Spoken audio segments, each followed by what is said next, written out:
Welcome to the Golden Age of Cardboard podcast, where we remember a time when stacks of cards were held together with rubber bands and Mickey Mantles were put in bike spokes. We hope you will enjoy and reminisce as you come along with us as we tell stories about the baseball cards from the Golden Age of Baseball.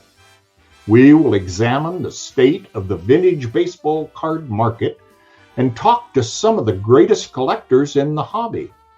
You won't be hearing us talk about any chrome or shiny cards here. Now, to take you on this retrospective journey, here's your host, direct from the shallow end of the gene pool, my son, Mike Moynihan. Yo, and hello, everybody. Mike here. Welcome to another episode of the Golden Age of Cardboard podcast. We are quickly approaching the end of the year 2022.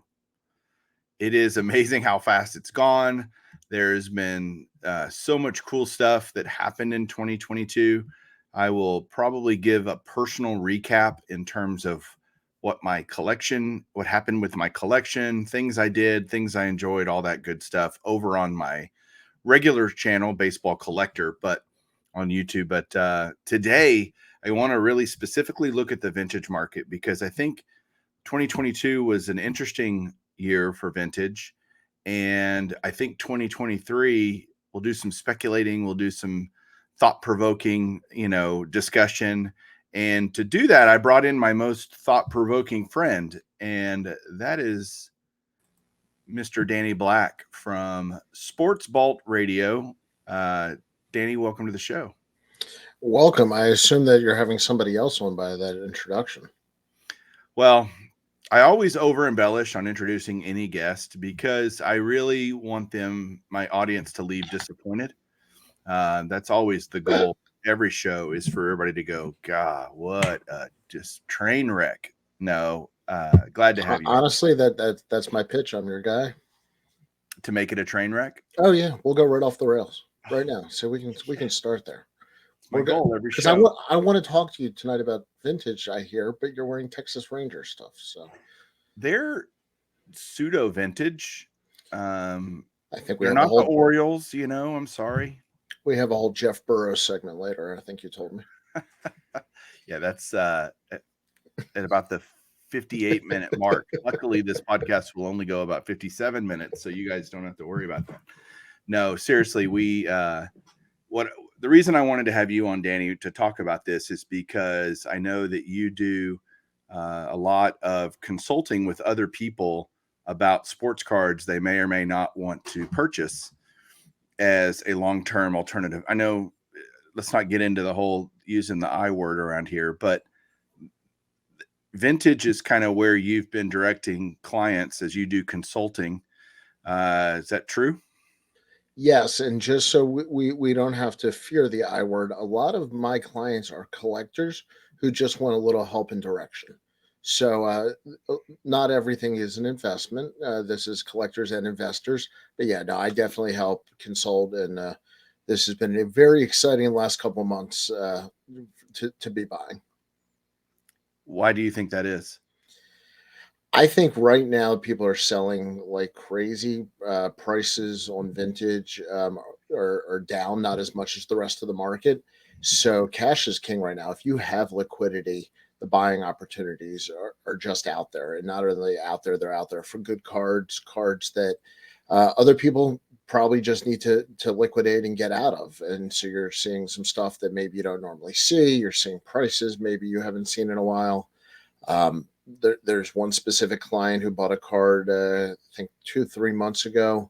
That card's already down 15%, and I think it's a good long-term buy. So it's been a little bit of a roller coaster, but I think now I've talked to a lot of people. If you have cash and you want cards, now's a great time. So as we went through 2022, would you say, if I was to say up, down, or indifferent, which direction would you say the vintage market went in 2022 compared to 2021? Compared to 2021, I think it had a lot of new entrants. I think 2021, the hobby had a lot of new entrants, And I've heard you say it. I've said it. I believe vintage is kind of the graduation in cards. It's kind of your 200 level, 300 level course in collecting. So a lot of people who came in 2021 have now in 2022 started to move into vintage, and I think that'll continue into 2023. So you are having more people come into the space. At the same time, a lot of people that have been in the space, I think, have been on a roller coaster where their prices, were in 2017, 2018, to 2021, and now back to 2022. And what's interesting is 2022 is still up over 2017, 2018, but it feels like it's down because of 2021. So the people that can afford to ride that out, the arrow still is pointing up. But people are scared. There's macro national issues that scare people. There are, I think, local card issues that, and grading company concerns and all sorts of stuff that I also see a lot of people just scared to buy. So the people who are buying are rare and getting good deals because of it. Yeah, I posing to myself the same question. It's weird. I don't look at the whole market. Like, people think I'm following. I get asked all the time, what's a good price on this card? I'm like, man, if I already have it, I'm not looking, And so the reality is, I don't just follow the market and what's happening, not even day to day or week to week, not even month to month, with one exception. And that's that John, Wade Boggs fan, and I are doing a thing called the Vintage 100 Index. And so we're tracking 100 classic, great vintage cards, lots of Hall of Fame rookies, important second years, etc. And that market in 2022 has been pretty flat. In fact, from January to November, which is our last data, it's only down like 3%. Now, in all fairness, that's not every card, right? That's the average of 100 cards, and it's only 100 cards, and it's only in a certain grade. But any index is going to be like that. There's only going to be a finite amount, and you're still making a judgment based upon your sample size. And in a financial market, you know better than anybody. That's a flat line in 2022 was much better than a lot of things. That's absolutely true. There are certain cards that are down big, but I think 2022 was kind of a exhale year.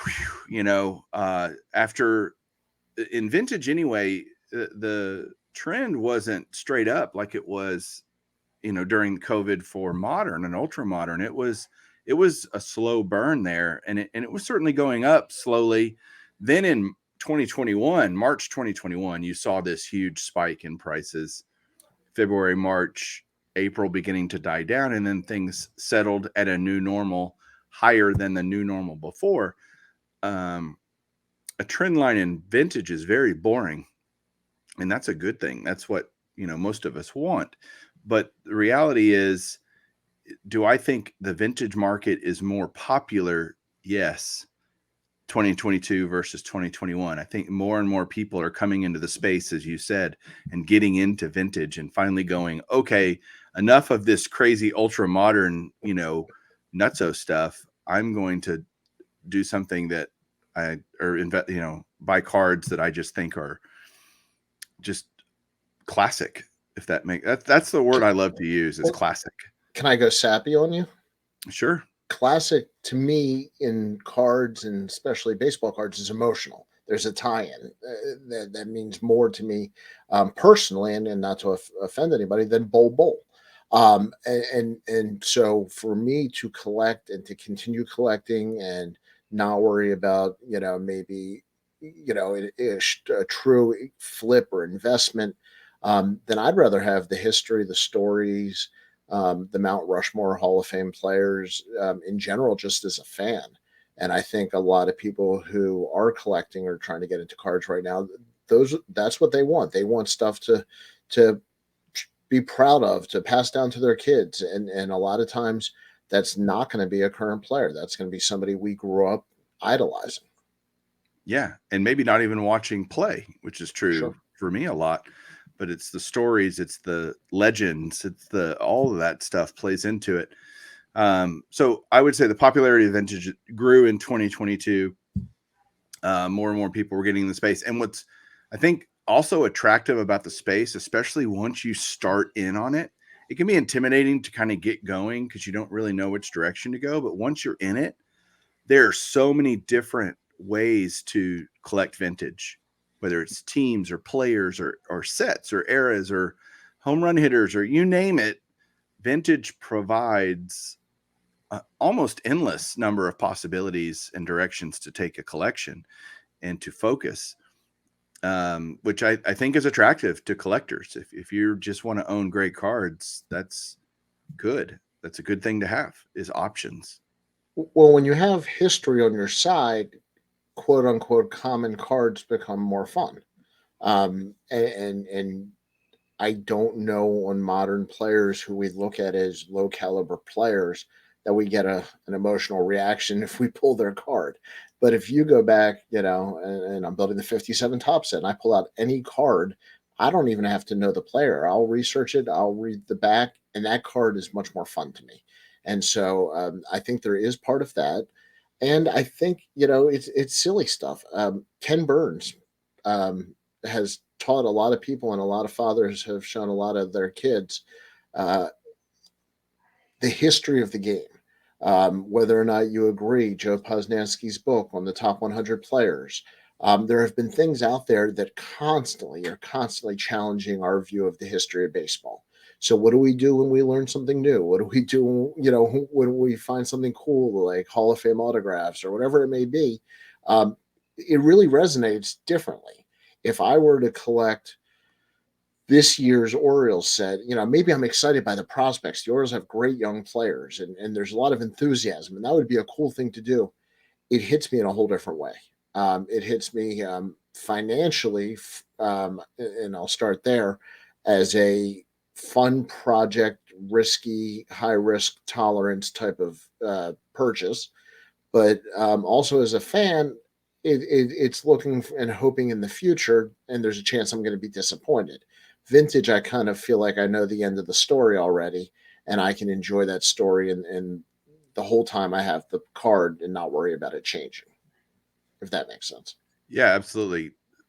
Let me ask you this, because I'm curious from your perspective, which is different than mine, and that's good because I want a different perspective on this aspect of vintage in 2022. As you were searching for cards for different clients that were wanting to buy vintage stuff, what players did you find most asked about or most intriguing, or what kind of deals did you get? What's popular? What's important to you? Well, the really cool thing is, and I've been calling the last 5 years of modern cards, I call it the junk parallel era, where it's kind of this manufactured artificial population of low prints and parallels. Vintage to me is true population control. There just are no more. Whatever it is, you're going to dig out a couple every so often to add to the population report, but it's pretty much set. So I have found a lot of people are really turned on by a natural low population. Now, obviously, you don't want your third string catcher, unless it's Mo Berg, but you do want your Mount Rushmore guys. And then, what I always tell people in vintage is there's not a bad purchase if you're getting the right player, and then you can always upgrade. It doesn't matter what your entry point is financially. So, Jackie Robinson has taken off. I think in the last, I'll even say 3 to 4 years, more than I think his cards moved probably in 10 to 20 years before that. And then you've got the go-to of the hobby. Mickey Mantle's kind of our Jerry West logo card. Any Mickey Mantle card's going to carry, I don't want to say disproportionate, but disproportionate value to other players. But he sells like crazy. He's very liquid. So a lot of people are attracted to Mantle cards. Willie Mays is the one that I think is kind of a sleeper. I actually just helped a client get a 51 Bowman Mays, and to me, that's a great card. That's a low population. It's a true rookie. It's a Hall of Famer, and you get to enjoy it. While Willie's still with us. which is really cool for the greatest living player to be able to get that card. But in general, that's people want the best they can get and the best they can afford. And so for condition and for grading, that can almost be secondary in vintage, which is really nice. You don't have to have a PSA 10 to enjoy your card. And so I have also had clients that said, I'm totally cool getting it raw and just getting whatever grade I get, and getting, a good price, but I want to have Roberto Clemente. And Clemente was another one that exploded this past year, I think, more so. And so when they want to get into these specific guys, you do have a little bit more freedom in vintage. You have, I think, two grading companies that give you a little bit of flexibility. And if you're a person that doesn't have a large collection and you're zeroing in on specific cards, you go to that short list and you go to that small room in the Hall of Fame. And you and I have talked about this, the big hall or small hall. We all know there's a kind of that inner sanctum, that inner room, and those are the players people want. Yeah, you mentioned it doesn't matter what grade it is for it to be cool. It also really doesn't. It can still be valuable in a lower grade in vintage versus sure. Yeah. PSA or 10 or nothing, in the ultra modern and modern market. Vintage is so not that way. And so, again, another, I think, attractive thing is being able to buy along the, dollar amount spectrum and still get a cool card that can still be valued, that can still go up if that's your concern. There's a Jackie 49 Leaf in a 1 is a $10,000, or at least it was a few months ago. It's not anymore. Still an $8,000 card or whatever, right? So, Yep. And that's in a 1. So, and what makes that fun, if you're searching for someone else, especially if you're spending someone else's money, it's always fun. But then you're going, okay, knowing these lower grades, there's also a spectrum of eye appeal within that, which could be centering and color and register, all the different things that go into eye appeal, right? Then you have that spectrum, even if you zero in on a grade, because that's the price point you're looking for, that kind of price point. Then you have, man, I want this to be the best looking 3 I've ever seen, or 4, or whatever. Let me ask you this. Is it more high-end stuff that you're seeing people wanting, or is it, I want 10 $1,000 cards, or I want one $10,000 card, just as an example? Well, I think it's like any other financial investor. It's what's their individual risk tolerance. Diversification gives a little bit more, I think, comfort versus all on one card. However, when you talk about low populations, if you can afford to put it into a higher grade card of one of these players, you may have a much more solid long term potential for growth and continued price and value. The 4849 Jackie, I actually did purchase for a client this year. And there was a lot of conversations exactly on eye appeal versus grade versus cost. So we were in a situation where we had multiple dealers with the same card, with the same grade, and different eye appeal. There was also dealers with the same card raw, playing the eye appeal game, and then you're pricing one versus the other. So that does, I think, when people say they get a little bit intimidated in vintage, that's where I think you have to learn. I don't want to say art over science, but there is a little bit of art over science. Now, I will say that people like PWCC that actually put an aesthetic label on their cards, I think will be more of the future.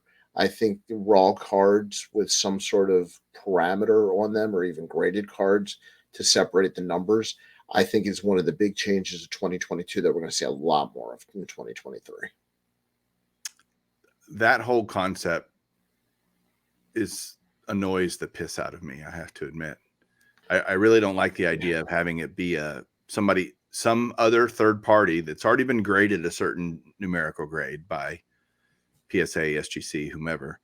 Then somebody else is going to say, well, within the 3s, this is like one of the best, At what point, to me, you can't take everything away from the collector. Like, somebody's got to either make a good determination about the grade, the value, the awesomeness of whatever card, the eye appeal, etc. That needs to be, some of it needs to be left in our hands, right? Well, doesn't this go back to buy the card, not the grade that people have been saying forever? Of So course. to me, if it happens to be in a slab, you can still buy the card, not the grade. And I think that's where people sometimes, get confused where, well, PSA says it's a 4, so I have to take it as a 4. No, you don't. No, you don't. That's totally up to you. You like the card, you like the price, it works. If you're buying a card raw, don't worry about what it's going to grade. If you like the card, you like the price, enjoy it. And I think there's so much pressure from 2021 for everything to be a financial win. Everything has to be ROI. Everything has to be, X plus Y is going to allow me to sell it for Z. And vintage just naturally doesn't work like that. It really doesn't. When you talked about, a slow, steady line in vintage, yeah, pretty much for a long time. I mean, that's what vintage is. It's your mutual fund. And I kind of like that aspect of it because you can still, like you said, collect now different portions of vintage.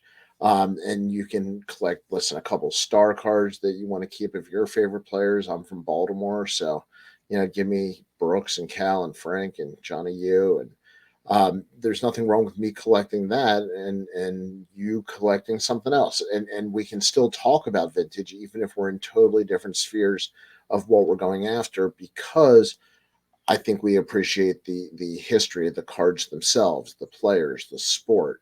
And I will say, and maybe I'm the old man on this, the artistic quality of vintage, um, certainly to a certain point, I think has not been replicated since. No question with that statement. So we've spent the first half of this show talking about what happened in 2022. Can anything that's happened in since the pandemic, or maybe even looking back at what it was like pre-pandemic, give us any indication of what's coming next year, the year after? What say you about that? First thing is nobody knows the future, so don't Will Greer me and down the road on this if anybody's watching. I actually think one of the coolest things about 2023 is I think there's going to be an opportunity to buy great cards that were maybe slabbed by non-traditional or newer companies because people were in a rush to grade anything. And I think you might actually see a depressed value because of the company they were graded with. And I'm looking forward to flipping through and see who went vintage with HGA or somebody else, and the price on that will probably sell for much lower than another company. So I think that's going to be a really cool thing in 2023 is getting back to, I think, less grading companies, those grading companies being better, more transparent. That's my hope.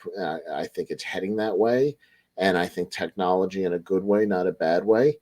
That being said, I don't know that vintage will ever thrive as long as people are completely grade dependent. And on top of that, there's no universal registry, which is my soapbox. But people who collect vintage, like you said, like to collect certain sets, certain players. And if you're not familiar with the PSA registry, you can rank, compete, collect, show off, have fun. It's a really cool part of the hobby. So I'd like to see other companies do that. And I think some form of that, whether it's other companies, I don't think there will be a universal, but I think you could see other companies start their own registry, which would be interesting. And I think you are going to see a lot of vintage hit the market. I think the prices are going to stay pretty consistent, if maybe not down another 3 or 5%. But I think you're also going to see vintage be one of the first parts of the hobby to maybe go up near the end of 2023, if I were to guess. Yeah, that's all we can do, like you said, is guess. Experience plays a lot into this. This isn't our first rodeos with vintage. I'm from Texas. That's a Texas saying, not my first rodeo. Yeah. if I ever did a rodeo, it would be my first rodeo because I've never actually done a rodeo. But in cards, I think I'd be the clown. in vintage, it's this interesting. I think you've got the haves and the have-nots with vintage. I think you've got a lot of lower end stuff that is going to continue to come down. I don't think you're going to see the same decrease in pricing on a Mays rookie, for example, or a Mantle rookie, or a Hank Aaron rookie. The bigger cards are just always going to be super popular. People are always going to want those.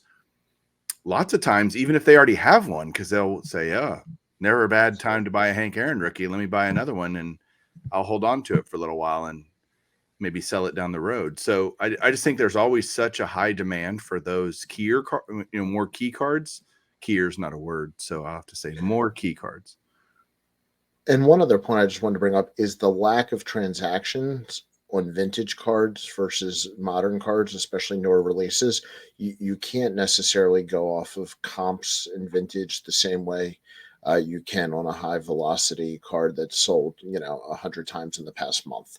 A lot of times you're looking at only a couple sales a year, so that's something to really accept as a difference in vintage, and you have to kind of embrace the pricing of vintage with a grain of salt.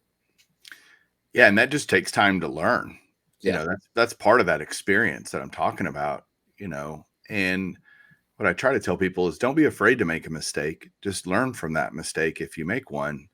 And most likely with vintage, it's not going to be a giant mistake. I mean, you want to look at kind of what they go for and have some idea. But if you pay a couple $100 more for a really nice card that's $1,000, are you really going to be that pissed or upset? Probably not.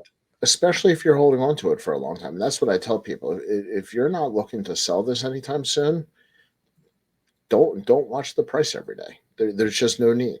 That's not why you bought the card. You should do is look at the card every day. Yeah, let me kind of finish I guess I'm thinking about the aspect of pricing first for 2023. And again, I think there's going to be the haves and the have-nots, the cards that definitely see a decrease because it's a Jim Cott 8th year card that, again, when everything was just going nuts, that, everything went nuts, and that's just the way it was going on. You're going to have cards that, so I think overall the market's not going to be down a whole lot, but that's overall. You'll definitely have segments of opportunity within that. And so I would say pick your spots and be careful and just be patient, right? Don't be in a hurry. Because I think the longer this year goes, as 2023 starts going, it's going to get better for buyers as the year goes on. I think it will only get better. And I would have thought, 2022 was going to be a great buyers national, for example. At the national, I thought it was going to be a great buyers market because of some other macro things and just the way the hobby was kind of deflating a lot and less demand, people getting out of the hobby, et cetera, all through 2022. And I think that's true. I think that pace slows. And so I think popularity remains pretty constant, honestly, through 2023. I think the people that needed to get out, that were in over their head or just did it because someone at the water cooler told them to do it. Yep. They're gone already, or they're really close to getting out. So I don't see a whole lot of change in, people being interested in the space, interested in vintage. Agree or disagree with that idea? Oh, I agree that vintage is not only not going anywhere, but is going to be kind of the skeleton of the hobby that keeps it supported for many years. But I will say I do find vintage dealers less, and maybe this is a small sample size, less interested in negotiating currently. So I wonder, when getting back to, like you say, the experience, who's been in the hobby for a while, who can ride it out. So when you look at prices for 2023, I wonder if that's not the reason that vintage might stay a little bit more constant, is the vintage dealers, well, a lot of them don't have the pressure to sell right away. A lot of these cards they do sit on, for a while and do buy when they buy a lot. Um, I mean, a physical lot, not a bunch. And so I think that's one of the reasons that it does stay constant and modern has those fluctuations. The only way I see vintage being challenged by modern is if something happens in the sports world or Fanatics does something to turn the universe on their side. Otherwise, I think what you're going to see is more education from the people that have moved into vintage. And I think, we said vintage is down roughly 3%. It's funny you said that. I use a different index to track vintage than yours, and I have it between 3 and 5% over the last 12 months consistently. So, two different systems have it about the same place. So I wouldn't surprise me if 2023 is relatively similar, give or take on the margins. But that's fine for vintage. I mean, that's great. I think the idea that there might actually be more cards available, but the prices might not be affected is counterintuitive to economics, but could be true in vintage cards. Yeah, it is. I've always felt that I use the word insulated. The vintage market is pretty insulated from outside forces. And that could be, people ask me, oh, Mike, what do you think? How is Fanatics taking over Topps and what's all going to happen with that going to affect vintage? And I'm like, not a lot, how do you think X, Y, or Z is going to affect? Not a lot. This grading company, that grading, vintage is popular because of what it is, not because of what it might be. Does that make that's like this kind of, sage wisdom that I'm pouring out right now, but vintage is always going to remain popular in the hobby. Doesn't mean there aren't, a little bit of ups and downs kind of things. Take advantage of the downs is kind of my mantra to tell people. I think we're down. I think if you find a good deal, you should buy the card. I'm not saying wait and don't buy stuff, but if it's just doesn't feel right or not quite the right price, it's okay to be patient. I think here, you're not going to be, missing out 6 months from now if you didn't buy it today, barring its rarity. If there's just something super rare, super crazy, that's different. Can I throw a theory at you? Sure. When somebody collected cards in the 70s, they looked at vintage as 40s, 50s, perhaps the generation before. I think we always look at least one generation before us. Like you said, not the guys we saw, maybe the guys before us. At what point does vintage start creeping into years that we're not familiar with calling vintage? And does that change the landscape moving forward? Because for me, I think you're going to start seeing, some of these guys, whether it's, I mean, I can't believe I'm saying this, Jordan's already borderline vintage for his rookie. Jeter, these guys that for a whole nother generation, they might not have really seen play most of their career. And we're used to certain years, pre-80, pre-82, whatever you want to call vintage. And I think one of the things that's shifting rapidly is the fact that we are now 40 some years removed from the from the early 80s. Yeah. And so now are we looking at players in the 80s who are Hall of Famers or whatever it is, and we thought it was junk wax for so long, and maybe now that's in a whole nother era that some of us older guys are going to have to get used to as vintage for some people. Yeah, I think it's, first of all, I think you're right on point, and great idea of thinking about cards not as vintage, modern, or whatever.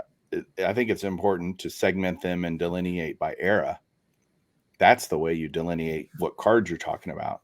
The fact that we call vintage, like you said, the traditional pre-1980 and before or whatever, let's define that era. We can call it the golden era or the golden age, or some other name other than vintage, because the definition of vintage is anything pretty much 30 years old or more, right? So that's kind of the traditional idea of what a car is. A vintage car once it's 30 years old. Cards, baseball cards, football cards, whatever, sports cards, we don't do that. We don't move the needle every year. We don't, continue to go along the timeline. So but everybody calls pre-war the pre-war era. Like, there's no question. It's called an era.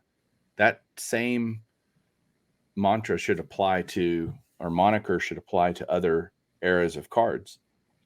And so then you can start delineating different eras and go, it's just a lot easier to track it and keep, so when I say vintage, I'm thinking 50s, 60s, 70s cards. It's basically what I'm thinking. So you're not counting pre-war. No, because I'm pre-war is definitely quote unquote vintage. It's over 30 years old. So you could think of vintage as this really big thing, right? A huge era of 100 years or whatever it is. But within that vintage, anything vintage, you would delineate by era. Oh, that's a pre-war card versus a 50s card or whatever. Again, I haven't come up with the perfect name for the era that I like the most. And so, well, but I think when you talk about from a collecting standpoint and you talk about growth moving forward, whatever we call that newer era, I think is going to be a high growth era. I think the amount of cards that are perfect 10s for some of those years are a lot lower than people realize. In fact, that Frank Thomas era card just went for some ridiculous amount of money because it's a 101 PSA 10, the no name on the front. So it'll be interesting for people who are 40 and under, 50 and under, who grew up, watching in the 80s and now have that disposable income. Are they going to want, these rookies, wherever you cut it off, it's Cal Ripken or Wade Boggs or Roger Clemens. And let me tell you, Bo Jackson, I heard more people asking for Bo Jackson this past year. And, he's not your traditional vintage at all. But if you start counting years, well into the antique car range. Right. Yeah. Golly, so many things I want to discuss about that. I do think in 2023, the sweet spot for the larger vintage era is going to be 50s and 60s stuff. I think that's the sweet spot because you've got people like me who are I'm about to turn 50 next year, and I'm an 80s kid. You get 80s and 90s kids getting older, getting more discretionary income.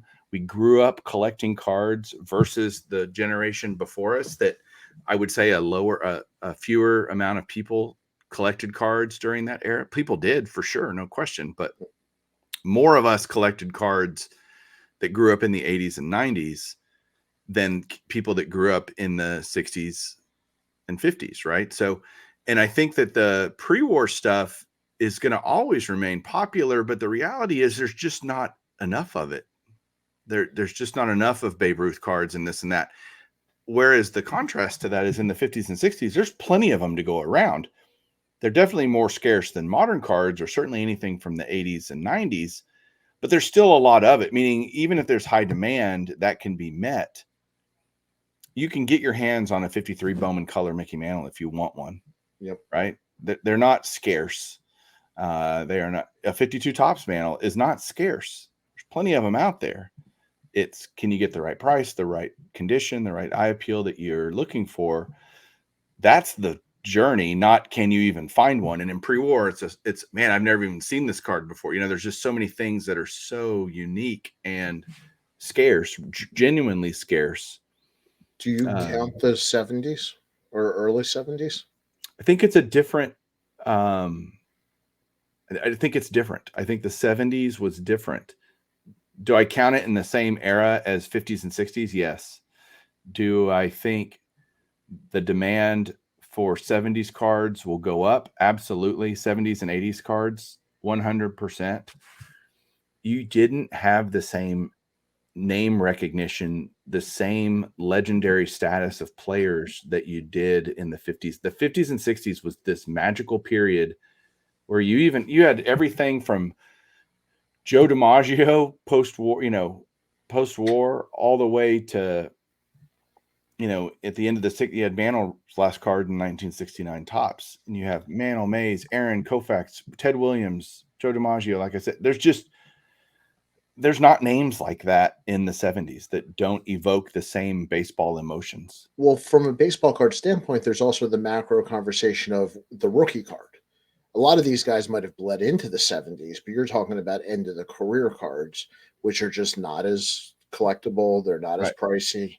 And so it's really the rookie card is what we're talking about. I mean, that will always dominate, I think, any player, any era as the most desirable card. And so you look at who the rookies were in the 70s, and these are guys that if their rookie was in the 70s, their career probably ended in the 80s, or the early 90s, and weren't even elected to the Hall of Fame until maybe the mid 90s. And that's weird to think of. But are we going to start looking at some of these guys? Is Eddie Murray ever going to be looked at like some of the other sluggers? No. Is that purely numbers, ability, or era? It's dilution. The word I'll use is dilution. You have expansion, so you have way more teams, right? You have baseball expansion. You have football growing in popularity, basketball growing in popularity. So people's attentions, it wasn't like baseball was in the 50s and 60s, where there were other sports, no doubt, but it was the king and no one else was close. And then that shift, right? That paradigm shift throughout sports infiltrated the hobby. And so you never had a name like Mantle or Aaron or Mays. No one ever had that sense of largesse within baseball in that period. You have great players, no doubt, all-time greats. Mike Schmidt, 73 Topps. Carlton Fisk, 72. I'm going through, but 71, Burt Blyleven's rookie. Ted Simmons is that, those names don't. Ted Simmons does not carry the sex appeal of exactly. Roy Campanella. Right. Yeah, it's just different. And because of the dilution of people's attention in sports, the legends were just never created like they were in this wonderful, it was this perfect time of, back people coming back from the war, the baby boom, all these kids being born and growing up in that period when baseball was so dominant. It almost would have been sad if it didn't flourish the way that it did and didn't explode the way that it did. As those kids grew up, they started having kids like myself, born in 73. I loved baseball, but I also played every sport, and did all kinds of things and cared about other things too. It wasn't that I didn't like baseball the most even, but it wasn't the only thing that, had my attention. I love your comment about breaking vintage into eras because, the more I think about it, the 50s and 60s are different than the 70s from a collection and value standpoint.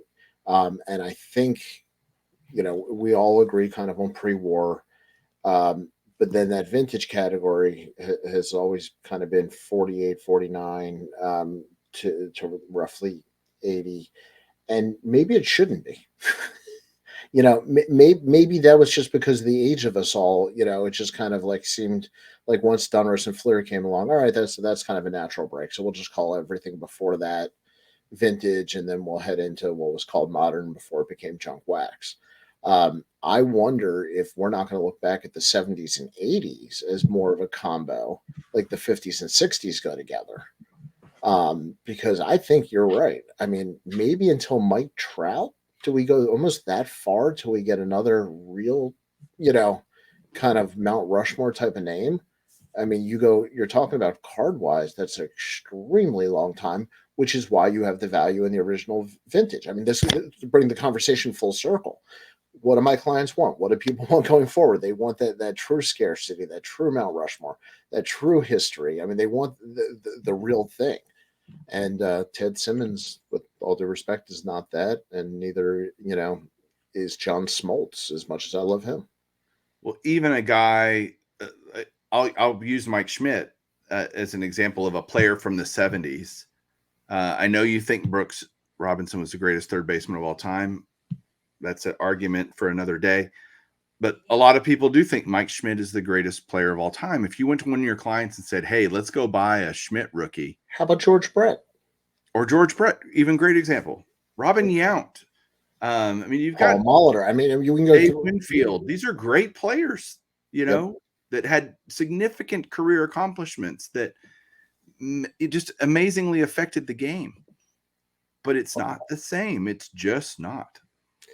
And I hate the term sex appeal, but I use it all the time. There was a panache to Mantle. there was a Paul Bunyan-esque to Ruth. A lot of these guys, there was a story, there was a mythical, air to them. And then I think the more you get to know a guy in more modern times, the less it is to make them mythical. And that's one of the things why I think you need that separation, why you have to maybe almost not see the player play in your lifetime to look up to them at that level. That's an interesting idea. I mean, I'm also trying to think of modern players that might be in that Mount Rushmore. Pujols ultimately might end up there in terms of people's perception of him. Maybe. I mean, Griffey, I thought would, but I don't know where he ends up. No, Griffey is certainly up in that, he's in the inner circle of Hall of Famers, in my opinion. I would put Griffey in there. But because we watched him play, I'm going to think about his leg injury his whole life. Yeah. I think, even in Mantle's kind of, it's charm to his story. I wonder with Griffey if that will, actually end up enhancing his legend like it did Mantle. I think a player that down the road, and I'm talking down the road a decade from now or longer, that's going to be looked back and go, holy crap, we're going to think about him differently. And that's Barry Bonds. Yeah. It will take some time. But what he did, I think over time, the stain of what he did and how he did it, both what he did on the field and then how he actually accomplished that, will be, I don't know, just not as important. Why. Let me throw another one at you. With vintage players, do you find that we use the traditional statistics? And then when we talk about modern players, we seem to want to use analytics more when we break them down. If you look at Barry Bonds' counting baseball card numbers, whatever year you want to pick in his career, whatever you think about him, they'll be good numbers. Yeah. And so, that there's something to be said for that. And then his advanced numbers, things that are not home runs are unbelievably good. So I agree with you, but everybody just wants to look at the controversy on home runs. It's like, right. I almost want to put that number aside because that doesn't define his greatness. That's just one number. And I think he was a far more well-rounded player for many, many years. All right, last point, and I just thought of this, so I'm going to kind of skip back to something we talked about when I talked about dilution of attention, in the 70s and then certainly into the 80s. Well, also remember what happened in the 80s in the card market. You had a dilution in terms of number of manufacturers. So whereas through the 50s and 60s, mid 50s, right? Starting in 56 through 1980, there was one card manufacturer, Topps, in baseball. And then you had in 81, of course, Donruss and Fleer. Then you get Score and Upper Deck and all these companies. So the dilution, it's like, well, which, Ryne Sandberg rookie do you want? The Fleer, the Topps, or the Donruss? It wasn't just, no, there's only one.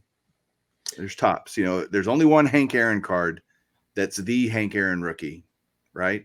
Well, you can't say that about the modern guys. No, but isn't it a shame? And this gets back to the history of how they sign contracts, but that you don't have Ted Williams every year on Topps and, missing usuals and, because they had a contract with one or the other of the companies. And so I don't know which I prefer. I don't know if I want, a guy not in one set, but maybe in another, or if I want, a players in multiple sets. There's something charming about the vintage, that there's only really, one a year for many years. but it is a shame to, as a Topps fan, to not have a Topps card every year of certain players. What do you think Yeah, of it that? is weird to not have a 54 or 55 Topps mantles, right? Yep. It's weird that Musial doesn't appear on a Topps card until 1958. Yes, all that's Very true. weird. But I'd rather have a card than multiples, Well, right? Stan Musial, we both agree, is a legend. Inner Circle, no Inner doubt. Circle, without a doubt. Tell me what year's Stan Musial cards I can and cannot buy, and explain how that's better for the collector. That's just my one, Well, my yeah, one counter argument, where I'd rather have maybe 3 Ripken rookies, and it's gotten out of control today. I'm not asking for 3,000, right. but I don't know that I want to miss Stan Musial if I'm a Musial kid growing up. I mean, I think that had to be sad. Very fair point. Yeah, there's plenty of years you don't get any Musial cards. So, other than the occasional Red Man or, Right. it's then those are regional. So, yeah, I see your point. Yeah. Totally And see your point. they didn't do competitive harmonica cards. But So there is definitely some dilution in the 80s that I think without a doubt. undervalued or devalued just oh man, I've got a Cal Ripken rookie card. Again, Topps flared honor us, right? He's got 3 of them. So the fact that Topps had such a name brand and is still the name in the hobby lends people to gravitate towards the Topps rookies. But I think a lot of those players had great other rookies too. Do you believe in collector's grade? Meaning a 5 for the 50s, a 6 for the 60s. Do you believe in that at all? I do. I think it's a jumping off point for something. I think it's a way to think about it that's simple, and I don't think it's the end all be all, kind of thing. But the simple truth is the further back you go in time, the more likely it is you're going to find a card equivalent to the grade of the decade. Meaning, it's easy to find a lot of 7s in the 70s. It's not as easy to find 7s in the 40s, right? So it's not just talking about value, although that's part of it. It's talking about availability. And so the further back you go, the more likely the cards are going to be in worse shape, and therefore you just reduce the grade you can probably find most readily, most available, and most affordable if you stick with card grade equaling the year. And that's why it's called kind of that collector grade. Like, hey, we can find these. I'm not going to find an 8 in a 60s card like I will. All right, you can. They're just way more expensive than an 8 in an 80s card. It's And cheap. the price tends to drop to shoot up pretty quickly above a collector's grade. Yeah. As the population drops. In fact, one of the things that I find fascinating, and I love population. I could talk it all day. A Sandy Koufax rookie PSA 7, which is pretty high grade for a Koufax rookie, has twice the population of a Ripken Topps traded 10. So a little bit of apples to oranges, but there is, I think, still going to be a market for some of these guys, and maybe because I grew up loving them, but I think a George Brett card hopefully one day will have the value of an Eddie Matthews. Maybe it's never going to be certain guys, but I'm hoping that some of these great players in the 70s or right around that time, because we've seen it with high grade Montana and Walter Payton, like you said, when the country's conscience moved to other sports and these cards were collected, their values are now up there with some of the baseball players. So it'll be interesting how the baseball players keep up in that era of late 70s. Well, as we finish up here, it's interesting. I don't know how much predicting we did for 2023 other than like I'm thinking, what am I leaving you guys with out there? And the reality is, I think 2023 is going to be a great year for vintage, a great year to buy vintage if that's what your thing is. So be looking for opportunities would be kind of what I'd leave you with. What would be your final thoughts, Danny? Don't be afraid to buy raw. I think that right now graded is a lot harder to negotiate, and don't be afraid to buy raw. And please, please, please go to shows and see cards in person, guys. Not every card I know that's possible, but there's nothing like picking up a card in your hand. And I think that's going to be kind of the key for 2023 is just find some cool raw cards and get them while you can. I do see the almost, people just going against vintage or going against grading. That's probably a fair point to a certain degree. Yeah.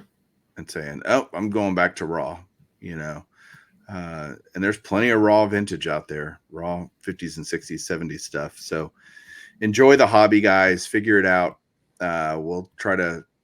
This show will keep doing vintage stuff in 2023, I promise. And Danny, before we let you go, first of all, I appreciate you being on the show. Tell everybody where they can, if they want to hear more of your, genius, where they can go do that.